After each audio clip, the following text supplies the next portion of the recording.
Ohayo minasang and welcome back to Dokmak channel. Ohayo minasang and welcome back to Dokmak channel. For today's video is about Pachira or money tree. So guys, ito siya. Bali nasa 5 feet yung height niya.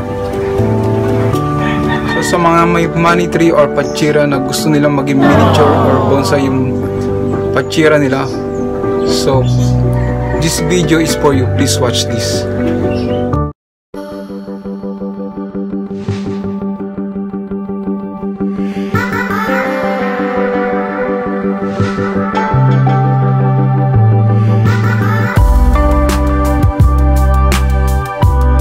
Guys, bali itong Pachira ko is na-receive ko siya 2014 pa. So mga 1 foot lang yung height niya. So ngayon mga 7 years niya sa akin at nasa 5'7" na yung height niya. Medyo mas mataas pa siya sa akin ngayon. Kaya ayan, naisip kong i-bonsai na.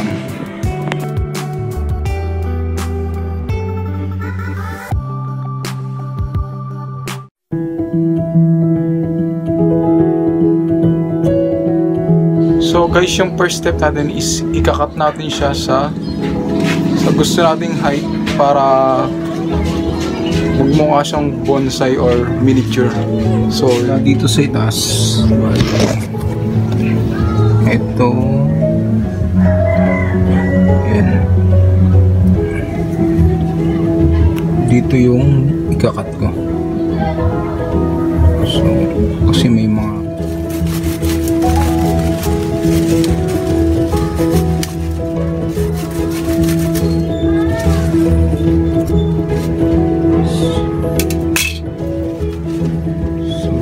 guys, bali itong pinagputulan, pwede pa natin siyang itanim or i-propagate by cutting siya. So guys, bali ito yung sample ng pwede natin i-propagate. So huwag natin basta-basta itatapon yung pinagputulan ng Pachira. Ayan, ginawa ko rin siyang bonsai. Ayan, like this siya.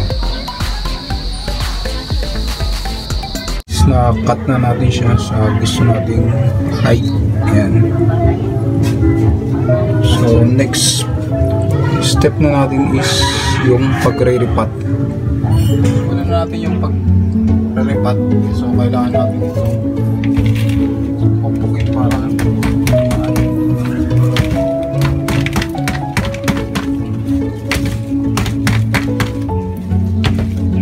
bali ginagawa yung pagpupupok ng paso or ng lupa para lumambot siya. So para pagka inangat natin yung halaman or yung bonsai, hindi masasaktan yung ugat kasi malambot na yung lupa.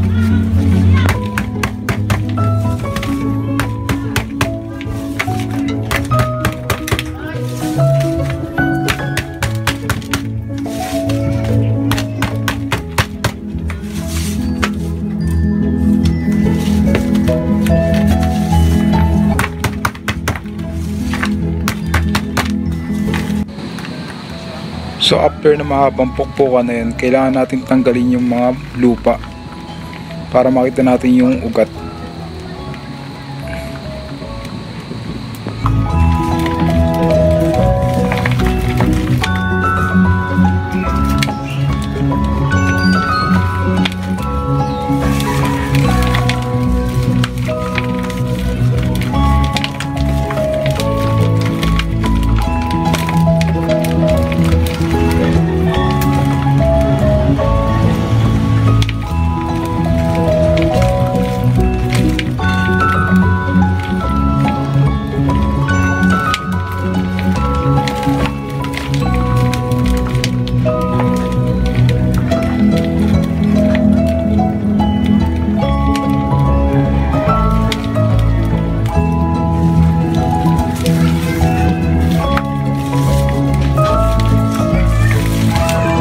Bali ito na yung pot na papaglagyan natin ng bonsai. After matanggal yung lupa, syempre ikakat naman natin yung mga malalaking ugat para ma-refresh yung halaman or yung bonsai natin para lalo pa siya lumago at saka mag-produce ng maraming sanga. This time guys, pipili naman tayo ng proper positioning ng bonsai. So ito yung napili kong front side. So next na yung paglalagay ng lupa. Bali choice ko yung medyo nakaangat yung ugat niya para design na rin. Yung mixture na gamit nating lupa is yung galing sa pinagdubduban at saka konting sinunog na ipa at saka konting buhangin mula sa ilog.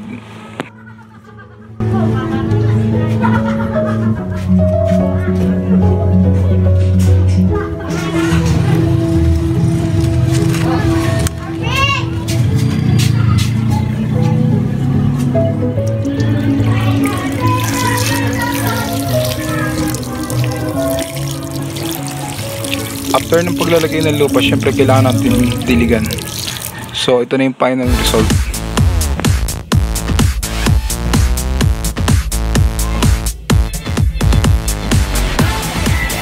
So guys, bali ito na yung pinaka final result natin.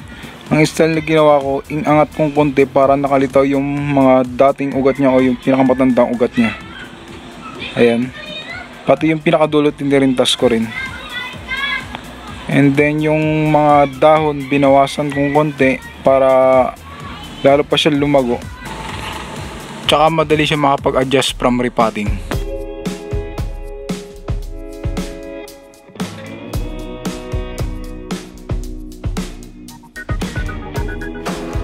So guys, 2 weeks later, checking time tayo para makita natin kung naging successful yung pagre-repot natin ng pachira or money tree. So ito na siya ngayon.